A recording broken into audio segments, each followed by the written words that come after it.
இது லட்சியங்களை ஈடேற்றும் சமுராய் ரகசியங்களை உங்களுக்கு வழங்கும் ஒரு சின்ன சுருக்கம். பெரிய பெரிய கனவுகள் இருந்தும் சில சமயம் சோம்பேறித்தனத்தால அதை அப்படியே தள்ளி போடுறீங்களா? பழங்கால ஜாப்பானிய சமுராய்கள் எப்படி மோட்டிவேஷன் அப்படிங்கிற மாயைக்காக காத்திருக்காம அவங்களோட தினசரி பழக்கங்கள் மூலமா மிகப்பெரிய வெற்றியை அடைஞ்சாங்கன்னு இந்த பதிவுல நம்ம தெளிவா பார்க்கலாம். முதலாவதாக, மோட்டிவேஷனுக்காக நீங்க எப்பவுமே காத்திருக்கவே கூடாதுங்க. அளவுக்கு அதிகமா பிளான் பண்றதே ஒரு வகையில வேலையை தள்ளி போடுறதுக்கான ஒரு ட்ரிக் தான். நீங்க உங்க கனவுகளை பத்தி சும்மா பேசிக்கிட்டே இருந்தா மூளைக்கு அதுவே ஒரு போலி திருப்தியை தந்துடும். இங்க முக்கியமான விஷயம் என்னன்னா, நம்ம செயல்கள் தான் மோட்டிவேஷனை உருவாக்குமே தவிர மோட்டிவேஷன் செயலை உருவாக்காது. சரியான நேரத்துக்காக காத்திருக்கிறது ஒரு பயணத்தை தொடங்க 100% சரியான வானிலைக்காக காத்திருக்கிற மாதிரி தான். சரி, செயல்ல இறங்கணும், ஓகே. ஆனா மலை மாதிரி இருக்கிற வேலையை எப்படி ஆரம்பிக்கிறது?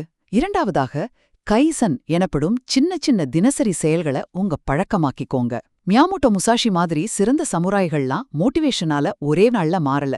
ஒரு பெரிய மலையோட உச்சியை பார்த்துட்டு பெருமூச்சு விடுறதை விட நீங்க தொடர்ந்து தினமும் எடுத்து வைக்கிற சின்ன சின்ன அடிகள் தான் நாளடைவுல ஒரு பெரிய மாஸ்டரியா மாறும். இறுதியாக, எனக்கு இன்னைக்கு மூடில்ல அப்படின்னு சொல்றத எப்படி நிறுத்துறது? கொஞ்சம் சோர்வா இருக்கும்போது வேலை செய்யற அந்த அசௌகரியத்தை நாம எப்படியாவது தவிர்க்க நினைப்போம் இல்லையா? ஆனா உங்க உணர்ச்சிகளை விட உங்க அர்ப்பணிப்பு தான் இங்க ரொம்ப முக்கியம். சரியான சூழல் இல்லாத போதும் உங்க கடமையை செய்யறது தான் உண்மையான பலம். நம்ம உணர்ச்சிகள் எப்பவுமே நிலையற்றவை. அதனால, ஏன் உணர்ச்சிகளால நான் கட்டுப்படுத்தப்படல, என் கடமைகளாலே நான் வழி நடத்தப்படுறேன் அப்படிங்கிற சமுராய தத்துவத்தை உறுதியா கடைப்பிடிங்க.